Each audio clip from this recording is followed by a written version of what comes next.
Assalamualaikum warahmatullahi wabarakatuh. Al-Fatihah.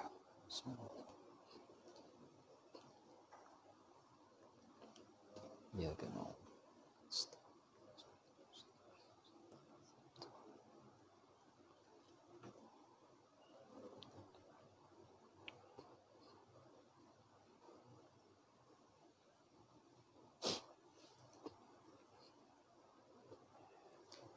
Innal hamdalillah nahmaduhu wa nasta'inuhu wa nastaghfiruh wa nu'minu bihi wa na'udzu billahi min syururi anfusina wa min sayyiati a'malina. May yahdihillahu fala mudilla lahu wa may yudlilhu fala hadiya lahu. Asyhadu an la ilaha illallah wahdahu la syarika lahu wa asyhadu anna Muhammadan 'abduhu wa rasuluh, amma ba'du.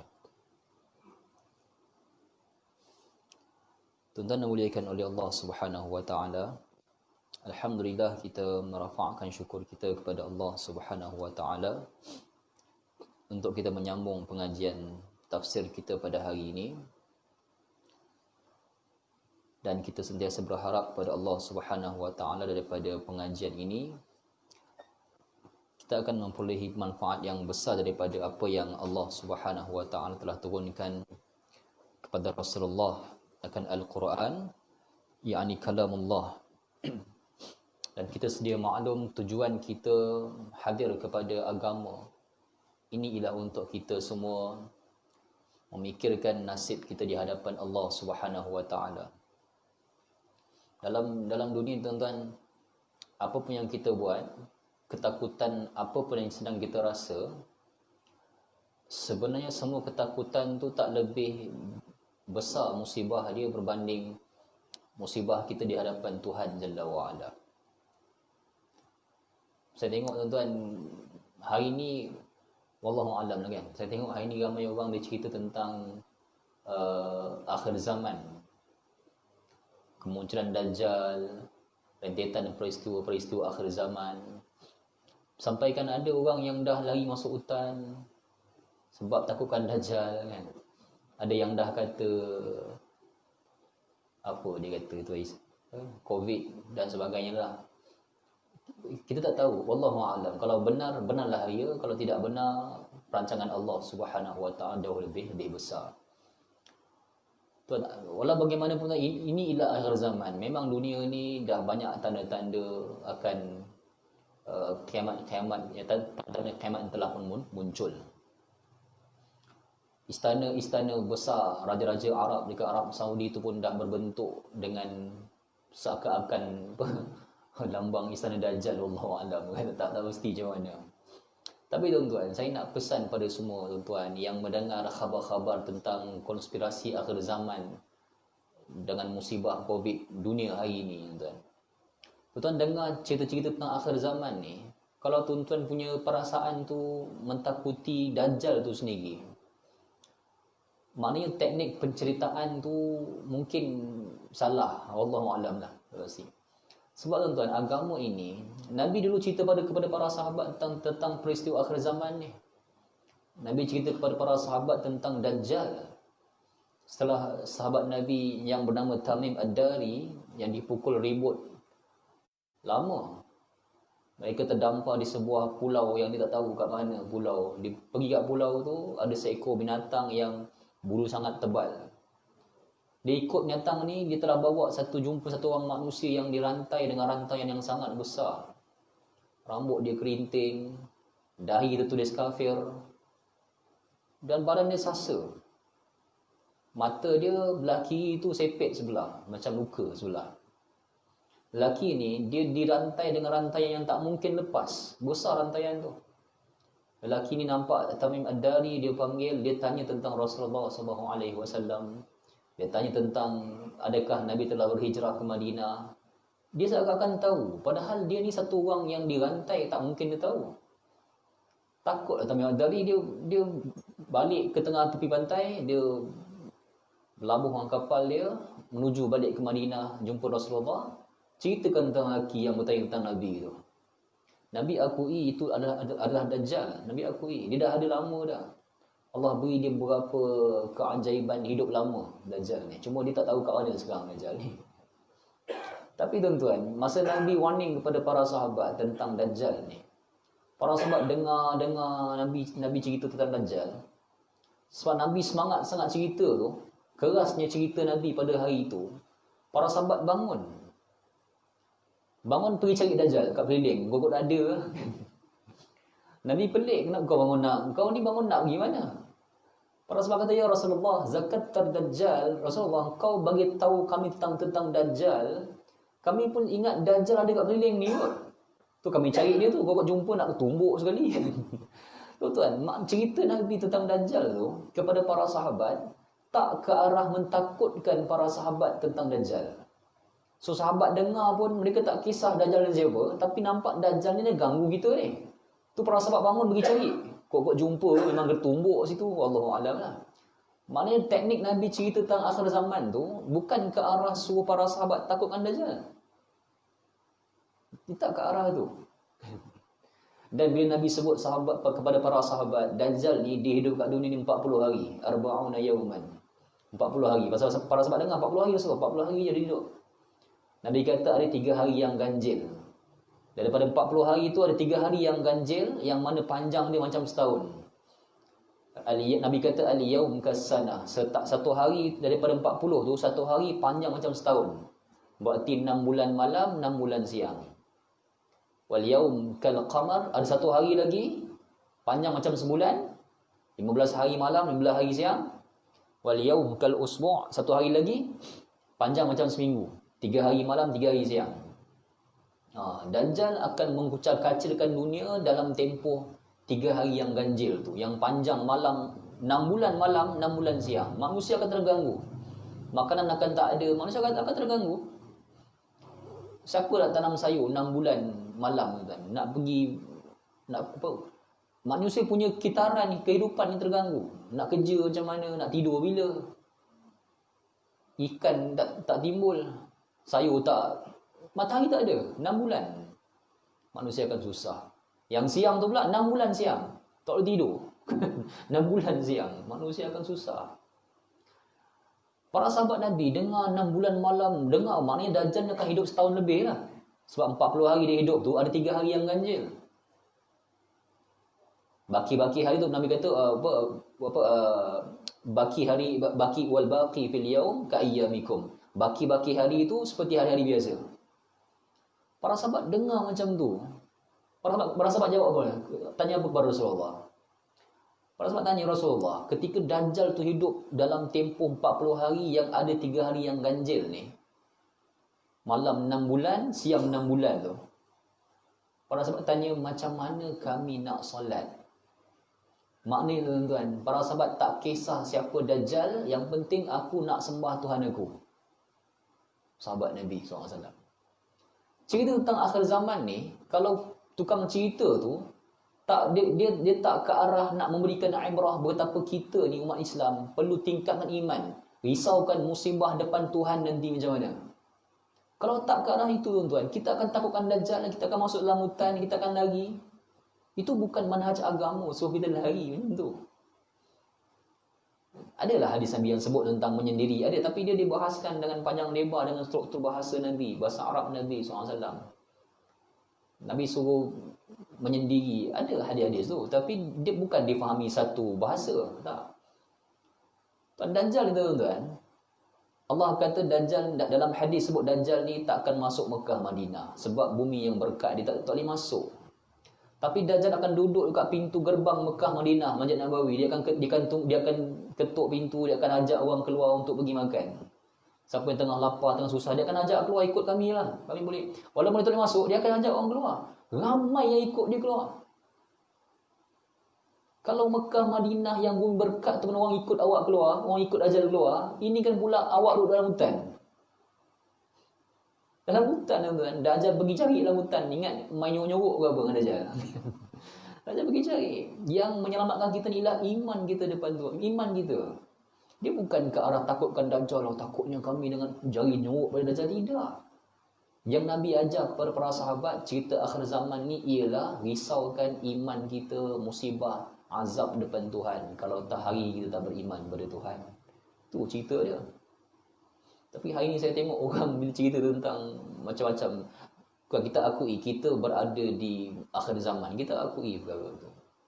Kita hidup seperti biasa, musibah, Covid dan sebagainya ini tuan. Dan perancangan-perancangan besar Yahudi dalam dunia yang mereka buat hari ini kan. Kita tahu ada sebahagian besarnya cerita yang benar. Kita tahu. Perancangan mereka dengan ekonomi, duit kertas ni semua kita tahu kan. Tapi tuan-tuan, kita bukan takutkan perancangan tu. Kita tahu perancangan Tuhan jauh lebih benar daripada semua itu. Tuan-tuan, hari ni umumkan PKP dah tamat apa semua ni kan. Yang lagi dalam hutan tu kalau balik tak tahu macam mana kan. Kita semua umat Islam, kita bertenang, kita tingkatkan iman kepada Tuhan, kita belajar tafsir Al-Quran, melihat bagaimana Allah Subhanahu Wa Taala memberikan pengajaran yang besar ke atas umat ini. Dan kita, apapun yang berlaku tuan-tuan, umat Islam, kita berpegang teguh dengan apa yang Al-Quran dan juga sunnah Rasul SAW sebut pada kita semua. Tuan-tuan dirahmati oleh Allah Subhanahu Wa Taala. Pada kelas kita yang lepas, kita sebut tentang bagaimana orang-orang Yahudi ini dan juga sebilangan kaum-kaum yang lain yang Allah Subhanahu Wa Taala sebutkan dalam ayat yang ke-62, innal ladzina amanu wal ladzina hadu wan nasara was-sabiin. Orang yang beriman dalam kalangan orang-orang yang hadu, yang Yahudi yang soleh, Nasara yang soleh, orang-orang sabi' dan juga orang-orang yang beriman pada Allah dan juga hari akhirat.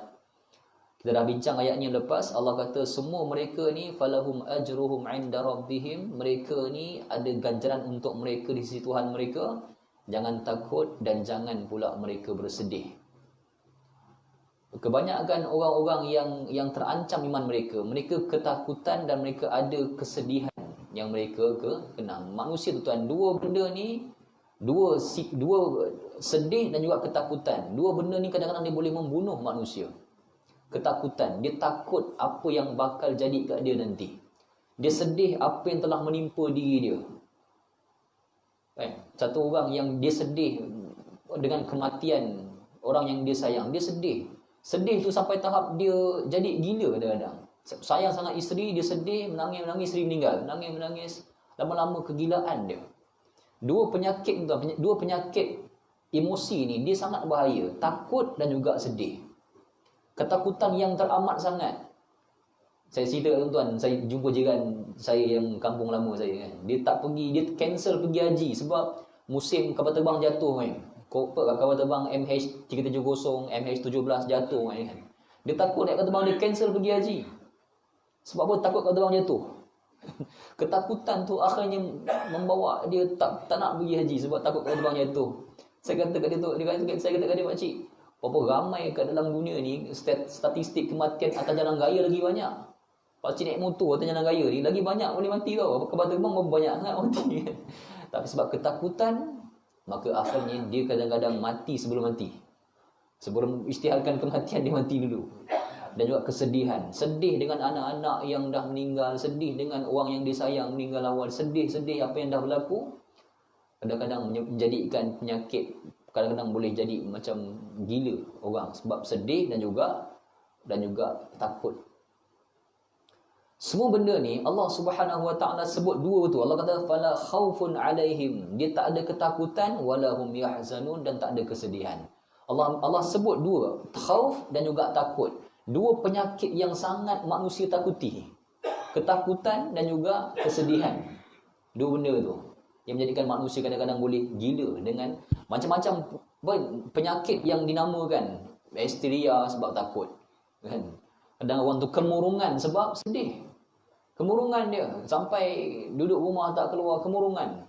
Berjambang-jambang, habis semua tak terus diri, sampai rambut panjang tak terus diri sebab kesedihan akan apa yang menimpa diri dia. Akhirnya dia menemui kadang-kadang putus wayar-wayar otak dia. Dia kadang jadi gila sebab dua penyakit itu. Maka Allah Subhanahu Wa Taala sebut dengan beriman pada hari akhirat, beramal dengan amal yang soleh, jangan takut, jangan sedih, sebab Allah beri ganjaran yang besar pada orang-orang yang mempertahankan iman dia, sama ada dia ni orang yang sedang berpura-pura di tengah-tengah orang Nasrani yang mengancam iman, orang Yahudi yang mengancam orang beriman, serta orang-orang Sabik, kaum negara Sabak yang beriman tapi risau dengan orang yang tak beriman yang nak mengancam mereka. Maka Allah Subhanahu wa taala sambung pada ayat yang ke-63, wa iz akhadna mitsaqakum wa rafa'na fawqakumut tur khudhu ma atainakum biquwwatin wadhkuru ma fihi la'allakum tattaqun thumma tawallaytum min ba'di dhalik falawla fadlullahi 'alaikum wa rahmatuhu lakuntum minal khasirin. Dan ingatlah ketika kami telah ambil perjanjian dengan kamu dan telah kami angkatkan gunung di atas kamu dan berkata kami, peganglah apa yang telah kami berikan kepada kamu dengan pegangan yang sungguh-sungguh, dan ingatlah olehmu apa yang ada dalamnya supaya kamu menjadi orang-orang yang bertakwa. Kemudian kamu pun berpaling sesudah itu, maka kalau bukanlah kurniaan kami, yakni Allah dan belas kasihan Allah ke atas kamu, sesungguhnya telah jadilah kamu daripada kalangan orang-orang yang rugi. Tuan-tuan, ayat ini, ayat 63 dan 64 surah Al-Baqarah, ayat ini Allah menceritakan perjanjian seterusnya yang Allah Subhanahu wa taala dah buat dengan orang-orang Yahudi. Dan perjanjian tu macam biasalah. Kerja orang Yahudi ni mengkhianati perjanjian. Beza sangat dengan Nabi SAW, yang mana Nabi dengan para sahabat ni tak khianat perjanjian. Tak khianat perjanjian. Tuan, Nabi Musa AS tak khianat satu perjanjian pun dengan Bani Israel. Rasulullah SAW sendiri dengan para sahabat tak khianat perjanjian apa pun. Yahudi bukan dengan orang, dengan Tuhan punya perjanjian pun dia langgar. Dia langgar kan.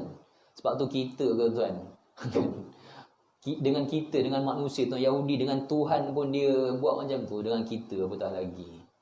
Sebab tu sengaja Hitler tinggalkan Yahudi ni sikit supaya kita nampak perangai dia macam mana. Betul ke tidak tu kalimah dia, wallahu a'lam. Tapi kalau betul pun, kalau tak betul pun, memang itulah Yahudi, tuan-tuan.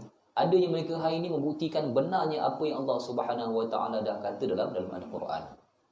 Nabi dengan para sahabat sangat taat perjanjian. Waktu Nabi baru je sign perjanjian Hudaibiyah, tuan, Hudaibiyah punya perjanjian. Antara isi kandungan perjanjian Hudaibiyah ni ialah orang-orang Islam yang daripada Mekah kalau datang ke Madinah kena pulang balik. Pulang balik. Nabi elok je sign perjanjian tu. Elok je Abu Jandal, anak kepada Suhail bin Amr. Suhail ni wakil musyrikin yang sign perjanjian tu. Abu Jandal anak dia kena seksa dekat Mekah sebab masuk Islam. Kena seksa. Ayah dia, Abu Suhail, kurung dia dalam tahanan rumah. Seksa dia sebab tak nak masuk kepada agama asal. Ketika Abu Jandal dengar Nabi dengan para sahabat ada kesempatan nak masuk ke Mekah nak tunaikan umrah, mereka tak bagi. Orang musyrikin tak bagi. Abu Jandal ni, dia kakak dia lepaskan dia keluar. Dia pun lari keluar nak cari para sahabat supaya selamatkan dia daripada penyiksaan yang lama yang telah dia buat kepada dia dekat Mekah. Dia lari mendapatkan para sahabat. Dia lepas benteng tu, dia lepas. Dia mendapatkan para sahabat. Dia minta tolong kepada para sahabat. Dalam keadaan badan dia yang dah teruk, lebam, disebabkan penyiksaan yang dibuat oleh ayah dia sendiri dekat Mekah kat atas diri dia. Dia anggap lega lah dia dapat peluk orang Islam ni, boleh balik Madinah dengan orang Islam. Dia lega. Tapi Suhail, tuan, lepas dia tengok anak dia terlepas kat orang Islam, Nabi baru sign ni. Nabi kata, baru sign perjanjian. Nabi kata kepada Suhail, kalau boleh, kita baru je sign perjanjian ni. Kalau boleh yang Abu Jandal ni seorang bagi lepas lah. Tak apalah, kami bawa dia balik Madinah. Bagi kan? Tak bagi. Suhail tak bagi. Kami orang Mekah ni nak tuntut kau taat pada perjanjian ni. Kau baru sign ni. Pulangkan balik. Tuan-tuan, Umar Al-Khattab tak nak pulangkan Abu Jandal ni sebab teruk, kena seksa ni.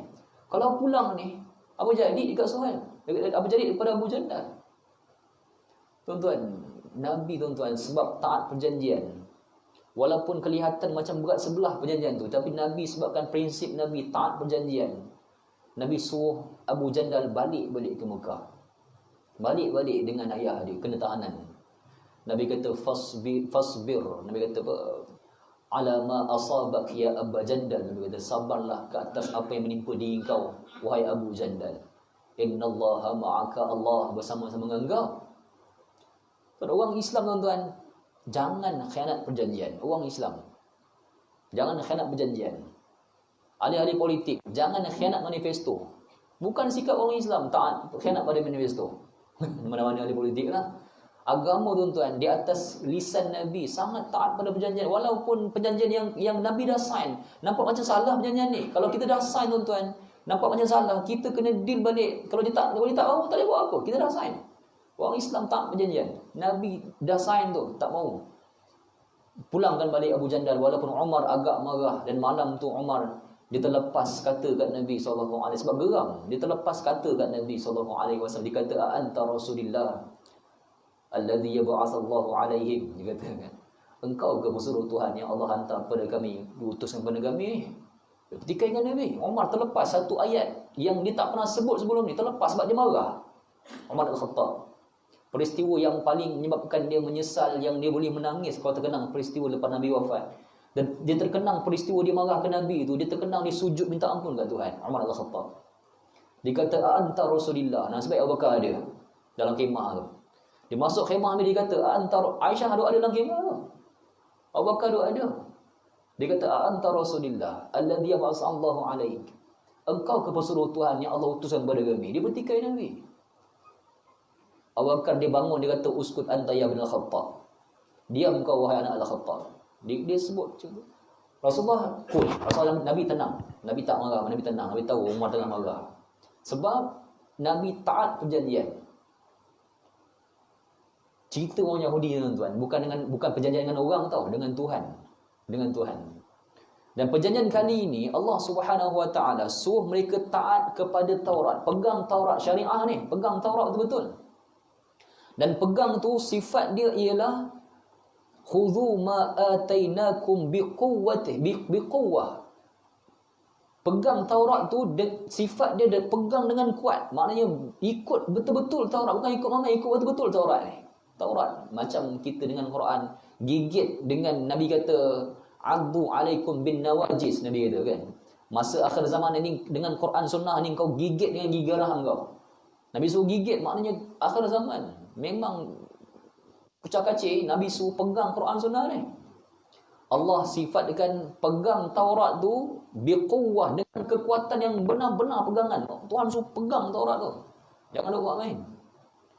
Dan Allah tambahkan lagi satu benda supaya mereka ni rasa gentar, iaitu Allah angkat bukit Saina, gunung Saina.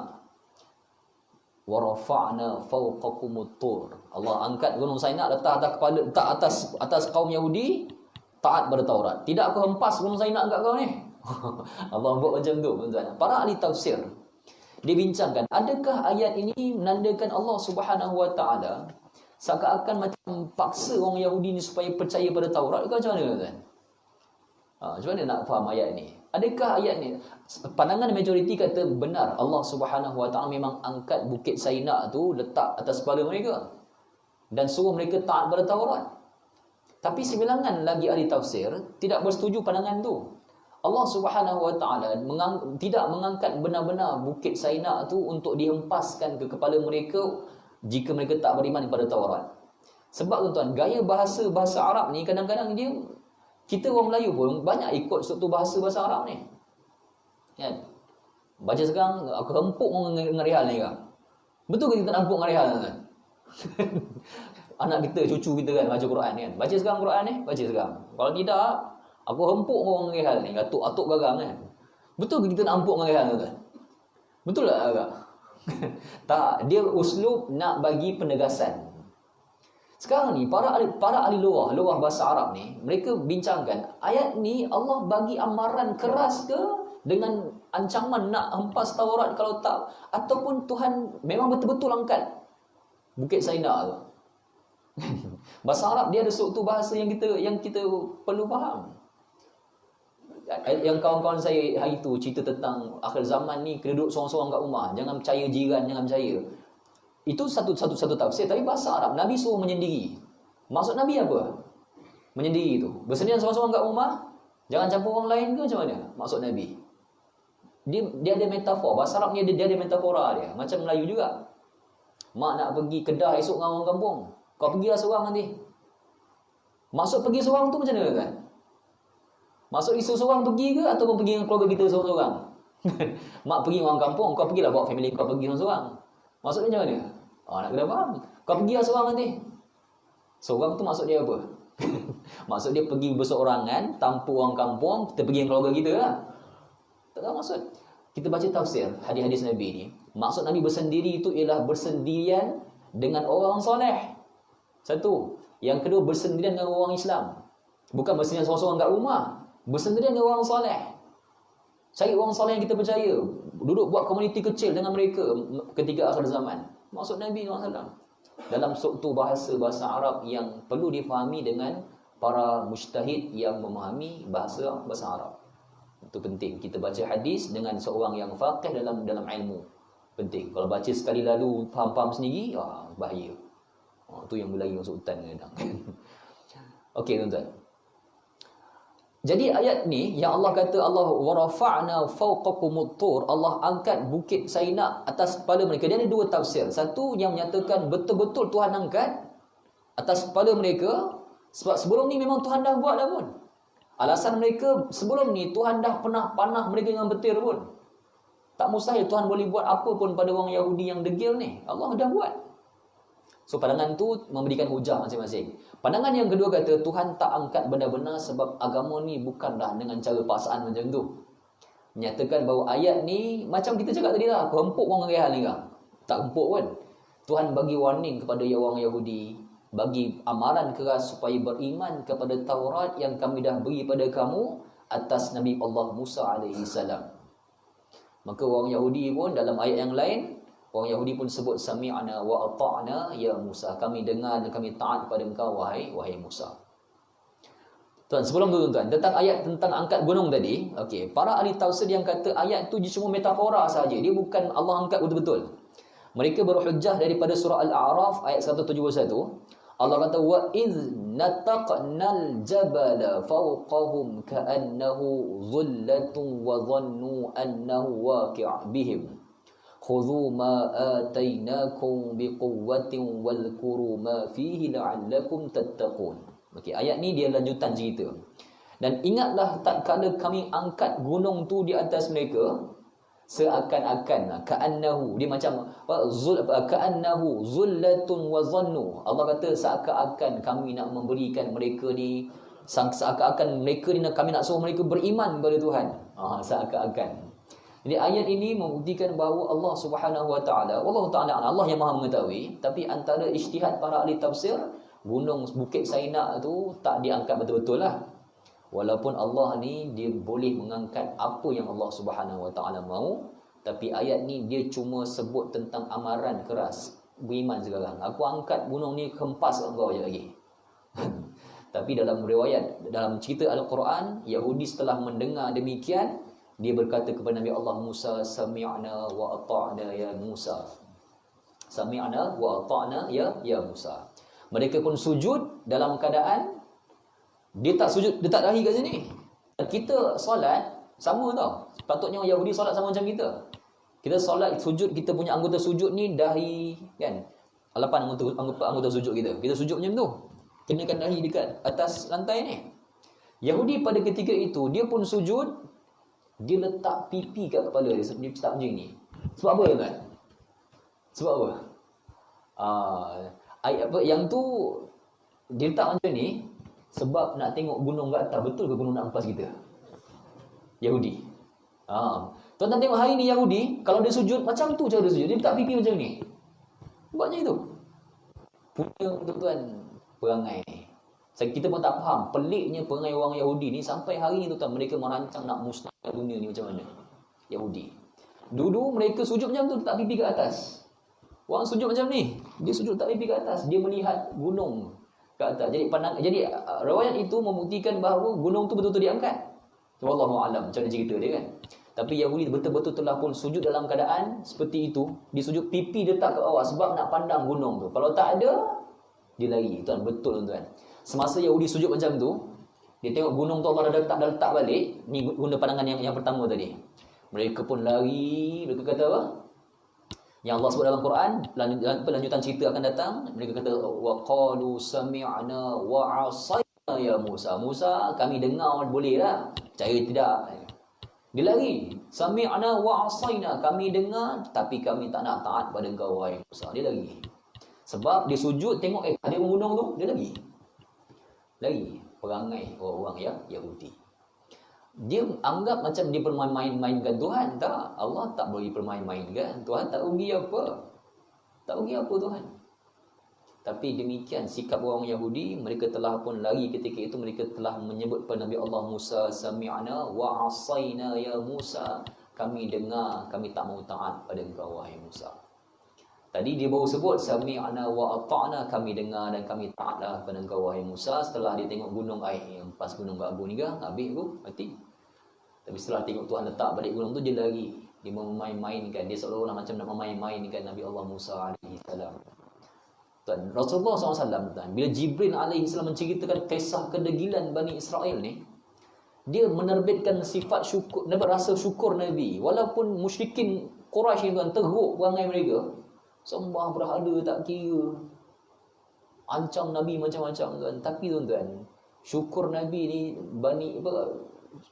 kaum Bani musyrikin ni tuan, mereka ni teruk lagi Bani Israel. Teruk lagi Bani Israel. So Nabi SAW bila naik ke peristiwa Mi'raj, Allah Ta'ala alam apa yang Nabi Musa beritakan kepada Nabi. Tapi yang kita tahu dalam hadis-hadis Nabi, peristiwa Mi'raj ni semua rasul-rasul Tuhan diucapkan salamun alaika, sejahtera ke atas kau, asyrafil anbiya, Nabi yang paling mulia, asyrafil anbiya. Semua rasul-rasul Tuhan diucap macam tu dekat Nabi. Nabi yang salih wa akhun salih. Nabi yang salih, asyrafil anbiya, Nabi yang salih, dan juga saudara kami yang salih. Semua rasul-rasul Tuhan ceritakan, beri salam kat Nabi Muhammad SAW pada peristiwa Mi'raj. Kecuali Nabi Allah Ibrahim, dia tak sebut akhul salih, dia sebut wabnas salih, dan anakku yang salih. Sebab memang Nabi Allah Ibrahim ni bapa kepada semua nabi-nabi yang lain, rasul-rasul yang lain, kan? Dia ialah abul anbiya, dia bapa kepada segala rasul. Bila semua rasul-rasul Tuhan ceritakan musibah yang mereka dapat semasa zaman mereka, tuan, ya Rasulullah tahu, dia melegakan hati Rasulullah. Nabi tahu, rupa-rupanya bukan aku je yang kena hari ni, ramai rasul-rasul yang kena dah. Kalau Rasulullah cerita kepada Nabi Allah Ibrahim, dia kata, wahai ayahku Ibrahim, hari ni musyrikin, orang Taif baling aku dengan batu ni. Agak-agak Ibrahim cakap apa tuan? Dengan batu, wahai Rasulullah, dengan batu. Aku dalam api, diorang campak aku. Teruk lagi rupanya. Kita kan kalau dengar benda, kita dah kena musibah dah, bila dengar orang lain lagi teruk kena pada kita rasa apa kan? Wish, dia teruk lagi, aku kena macam dia teruk. Ingat apa? Ingat teruk dah, dia teruk lagi kena. Macam tu saya buat perumpamaan dulu. Saya cerita tentang kalau kita baru start kerja, kena marah dengan bos punya teruk kan, kita rasa kecewa, takut, rasa macam tak down. Datang kawan-kawan sekerja kita, kenapa tadi? Kena marah dengan bos lah. Kau kenapa kena? Kena maki je. Aku mesti kena maki ni. Kena baling buku dengan bos, baling empuk buku kat dia ni. Ni apa si mat ujung tu. Dia tu kadang-kadang bos tolak dia jatuh. Dia cerita bos tu punya garang. Kita dengar orang lain dah kena lagi teruk pada bos ni. Aku ni makan air bos setiap hari. Kita rasa macam yang lain kena lagi teruk pada aku. Kita rasa lega. Rupanya semua dah kena teruk dah. Tak macam tu Rasulullah tuan. Allah angkat Nabi peristiwa Mi'raj. Bukan suka-suka nak jumpa dengan Rasul-Rasul lain. Sebab apa? Nak bagi Rasulullah semangat tu. Rupanya kalau hari ni kena baling batu orang Taif, Nabi Ibrahim kena campak dalam api kan. Namrus and the gang tu. Campak Nabi Allah Ibrahim, bogilkan, campak dalam api. Teruk lagi Nabi Allah Ibrahim punya musibah. Setakat musyrikin Rasulullah, dia pinggirkan kau kat tepi ujung kota tu, kau boleh makan lagi dengan akar kayu, ada lagi air kan. Nabi Musa alaihi salam dengan Bani Israel, Tuhan pun dia mainkan dulu. Tuan, musyrikin Quraisy tak buat perangai-perangai pelik macam tu. So Nabi Muhammad SAW bila naik peristiwa Mi'raj, mendapat khabar-khabar daripada para rasul-rasul yang terdahulu, menerbitkan rasa semangat dan juga syukur Nabi di atas, walaupun ada musibah, tapi syukur Nabi SAW di atas apa yang menimpa Nabi SAW. kerana yang menimpa umat terdahulu jauh lebih teruk daripada itu. Nabi juga tak kurang teruk juga besar musibah Nabi SAW, peperangan-peperangan yang Nabi. Tapi Nabi sekurang-kurangnya Nabi ada para sahabat yang sangat cintakan Rasul SAW. Dan sahabat-sahabat Nabi Musa, Bani Israel tak seperti para sahabat Nabi Muhammad SAW. Perangai mereka, iman mereka tak seperti macam tu. Orang-orang Nasrani tak sehebat orang-orang Ansar Nabi SAW. Tuan demikian, cerita-cerita tentang Yahudi Bani Israel punya kedegilan ni, kita pun pening nak tengok, nak fikir perangai orang Yahudi. Sampai ke hari ni tuan-tuan, mereka menunggu kemunculan Nabi penyelamat mereka yang palsu, yang mereka sangka betul Nabi penyelamat tu. Kan, Nabi penyelamat iaitu Nabi Allah Isa alaihi salam, yang mereka sangkakan belum lagi turun untuk menyelamatkan mereka, sedangkan Nabi Allah Isa telah pun turun untuk menyelamatkan mereka pada satu masa yang lalu. Baik, maka Allah Subhanahu wa taala menceritakan ayat ini. Allah Subhanahu wa taala menyebut, wa iz akhazna mitsaqakum wa rafa'na fawqakumut tur khudhu ma atainakum biquwwatin wadhkuru ma fihi la'allakum tattaqun. Allah angkatkan bukit Sainai atas kepala mereka. Allah kata, khudhu ma atainakum biquwwah, ambil apa yang aku dah berikan kepada kamu dengan kuat. Wadhkuru, dan ingatlah ma fihi la'allakum tattaqun, dan ingatlah kepada kamu ni apa yang ada dalam Taurat tu. Ingat apa yang dalam Taurat, syariah Taurat, supaya kamu jadi orang-orang yang bertakwa. Allah sambung, thumma tawallaitum min ba'di dzalik, kemudian kamu paling sudah itu. Kemudian kamu khianat perjanjian itulah maksudnya. Kan? Thumma tawallaitum, kamu berpaling. Allah cerita pada kisah dalam versi ni, mereka berpaling. Macam mana keadaan mereka berpaling, Tuhan tak cerita lagi. Tapi saya sebut sikit tadi, macam mana mereka lari, mereka sujud macam mana, diceritakan dalam hadis-hadis Nabi SAW. Cara mereka berpaling daripada ajaran, daripada amaran Allah Subhanahu wa taala. Thumma tawallaitum min ba'di dzalik. Tuan, berpaling ke tuan? Dia banyak cara. Allah umumkan dengan cara berpaling. Berpaling, tak mau dengar. Zaman Nabi Allah Nuh alaihi salam, kaum dia berpaling macam mana kan?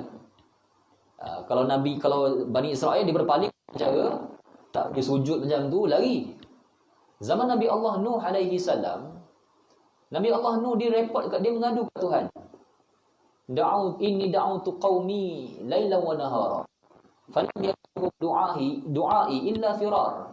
Aku dakwah pada kaum aku ya Allah pagi petang siang malam tak berhenti, dakwah tanpa musim. Kita hari nak musim, semua datang ceramah kan. Orang masjid dia bermusim sikit kan. Tunggu awal Muharram baru nak haji izin. Dia bermusim. Tapi Nabi Musa laila wa nahara, dia dakwah sampai ke siang balik dakwah. Nabi Allah Nuh alaihi salam, Nabi Allah Nuh, rasul yang pertama. Nabi Adam nabi, dia rasul yang pertama. Cerita Nabi Allah Nuh, dia kata apa? Wa in da'autukum litaghfir lahum ja'alu asabi'ahum fi adhanihim. Ini cara kaum Nabi Nuh ni berpaling. Ja'alu asabi'ahum fi adhanihim. Dia berpaling dengan cara macam mana? Masa Nabi Allah Nuh tengah berdakwah, dia ambil jari mereka letak dalam telinga, tak mau dengar. Ja'alu asabi'ahum fi adhanihim. Tuan bayangkan tengah-tengah cakap pasal dakwah ni, sembah Allah, beristighfar kepada Allah, dia tutup telinga. Bohong weh, jangan dengar. Oi, teruk. Kita tuan-tuan hari ni tengah-tengah kempen politik pun, kalau orang benci pun orang tak buat macam tu kan. Orang kalau tak suka pun orang tak pangkal kita kat getah undi je tu je. Tak ada orang tutup telinga. Pandang je weh, dengar jangan. Tak ada. Ada kawan saya seorang doktor. Kan, dia punya nasihat doktor tu kan, apa sakit tak nak dengar. Dia tak tahulah apa sakit kan. Dia percaya dia sendiri kan. Dia kata saya kena ikut prosedur lah. Kejap lagi ada doktor pakar nak datang jumpa awak ni. Dia kata apa?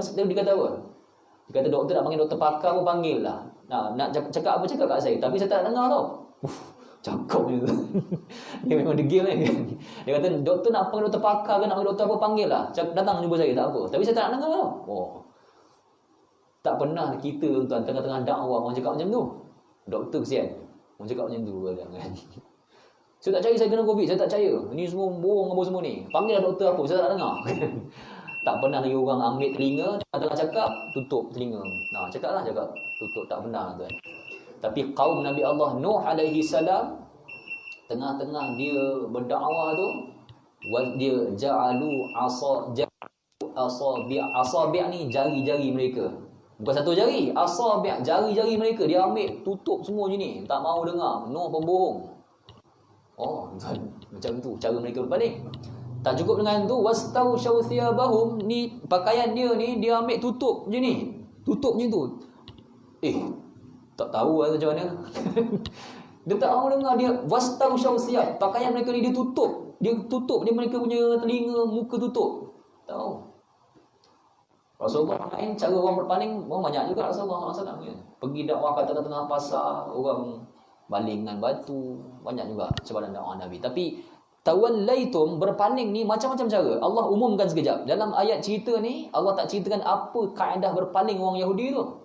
Tapi Nabi dah ceritakan, saya dah sebut tadi, kaedah mereka, cara mereka berpaling. Ada banyak dalam Quran ni. Tapi yang ni Allah umumkan, Allah tak dedahkan dulu, thumma tawallaitum min ba'di dzalik. Lepas tu nampaknya korang berpaling daripada apa yang kami sebut. Lepas tu berpaling. Dia lari dan disebut sami'na wa asaina ya Musa. Sami'na wa asaina. Kami dengar bolehlah, tak tidak wahai Musa. Dia main-mainkan Nabi Allah Musa alaihi salam. Falaula fadlullahi alaikum wa rahmatuhu. Dan tetapi tuan Allah kata, falaula fadlullah alaikum wa rahmatuhu. Kalaulah bukan sebab kelebihan yang Allah beri di atas rahmat Allah tu, la kuntum minal khasirin, pasti kamu akan jadi orang-orang yang rugi. Apa maksudnya tuan? Maknanya tuan, ayat ni Allah kata kalau tak sebab rahmat Allah itu lagi, kau jadi orang yang rugi. Maksud dia apa tuan? Tuhan buka pintu keampunan untuk orang yang lari, yang tak mau dengar tu. Allah kata kalau hari tu, kalau bukan sebab rahmat kami, kamu jadi orang yang rugi dah hari tu. Maknanya Allah bagi rahmat lah itu. Allah bagi rahmat kasihan belas. Allah buka pintu keampunan untuk orang Yahudi. Ada yang bertaubat di atas apa keingkaran yang mereka buat di atas perintah Tuhan Jalla wa'ala. Allah buka pintu keampunan. Allah buka pintu keampunan. Yahudi punya perangai, Allah buka pintu keampunan untuk orang Yahudi. Pengajaran besar dia tuan-tuan, kita yang tak seteruk Yahudi tuan-tuan, takkan Tuhan tak ampunkan? Yang kita nak putus asa, cik saya tak tahu dah Tuhan terima Tuhan tak terima kot taubat saya ni. Tuan jangan cakap macam tu. Jangan cakap macam kita juga yang kita pun orang yang belajar, orang yang tahu. Jangan tutup pintu keampunan Tuhan mana-mandai kat orang lain. Ni Tuhan tak ampun dah ni. Jangan cakap macam tu kat orang tuan. Jangan cakap macam tu. Tuhan punya keampunan jauh lebih besar daripada semua dosa yang pernah kita buat yang besar-besar. Tuhan punya keampunan lebih besar. So umat Islam tak disuruh menutup pintu taubat dengan lisan dia ke atas orang lain. Tidak. Dalam riwayat hadis-hadis Nabi SAW, ada kisah tentang lelaki yang dah bunuh 100 nyawa. Dia asal bunuh 99, dia asal dah bunuh 99 nyawa, dia bunuh 99 orang dia bunuh. Dosa besar. Bunuh seorang pun dosa besar dah. Tapi dia bunuh 99 nyawa.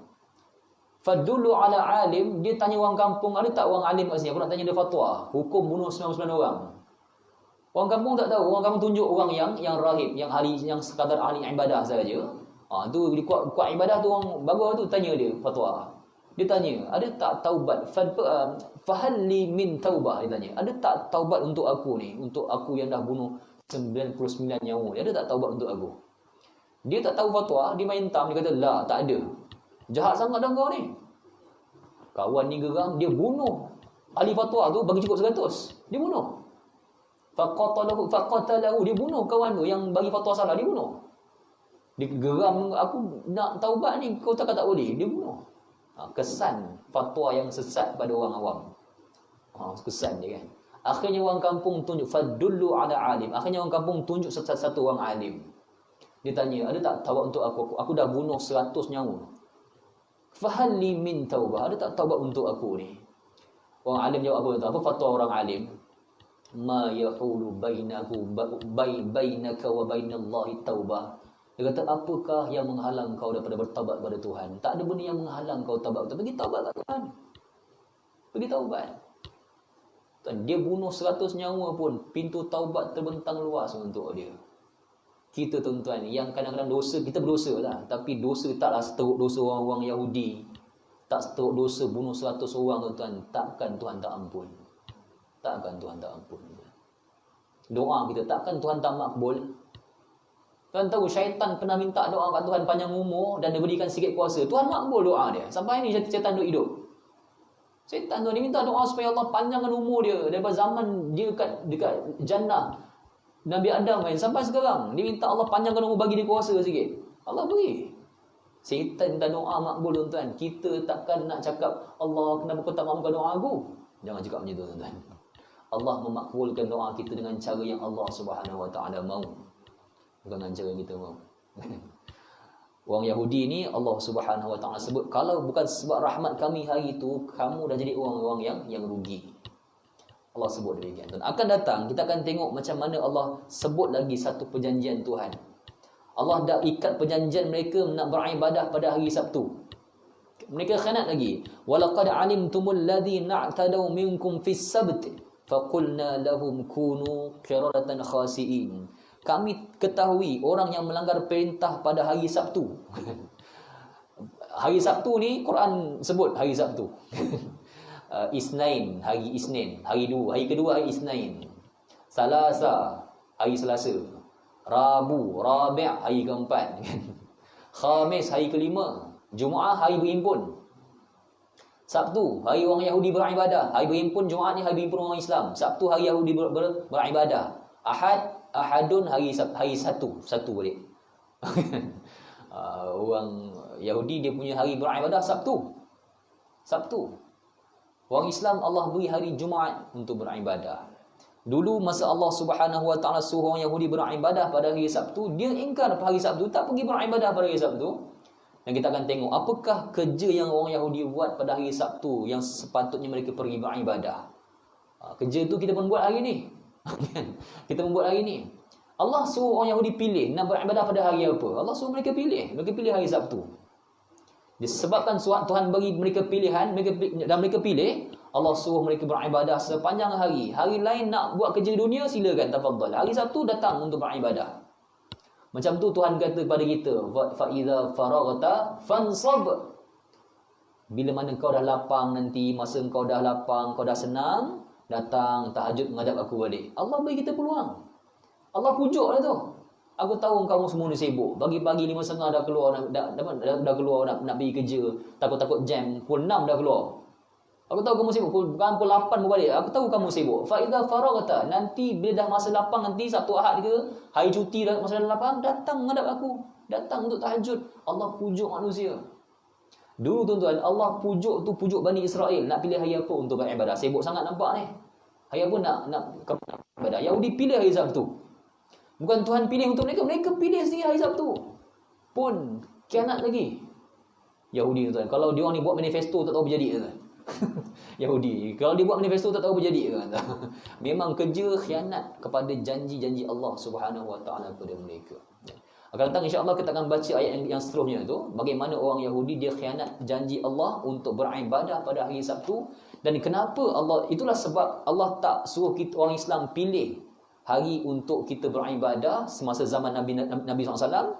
Allah pilihkan hari Jumaat sebab Allah dah tahu kalau bagi pilih, kisah-kisah orang Islam jadi macam orang Yahudi yang dah diberikan pilihan, mereka pilih tapi ingkar juga akhirnya kepada apa yang Allah Subhanahu Wa Taala ingini. Wallahu taala alam. Sallallahu ala Muhammad wa ala alihi wa sahbihi ajma'in. Alhamdulillahirabbil alamin. Tuan, saya mohon maaf tadi sebab saya lewat sikit tadi. Ada kelas Quran dengan anak-anak jiran. Musim cuti saya suruh datang awal ngaji. Dah budak Patut nak kena rotan bapak-bapak budak tu. Datang lambat pun 6.30 datang nak mengajar lagi malam ni. Allah berkati insya-Allah. Sallallahu ala Muhammad wa ala alihi wa sahbihi ajma'in. Alhamdulillahirabbil alamin. Bismillahirrahmanirrahim. Alhamdulillahirabbil alamin. Wassalatu wassalamu ala asyrafil anbiya wal mursalin wa ala alihi wa sahbihi ajma'in. Ya muallima Ibrahim al-hikmah 'allimna wa ya mufahima Sulaiman al-hikmah fahimna fahamnaha Sulaiman kullan ataina hukman wa ilma wasakharna ma'al jabal wasabbihna wat tayru kunna fa'ilin. Alhamdulillahirabbil alamin. Taqabbalallahu minkum.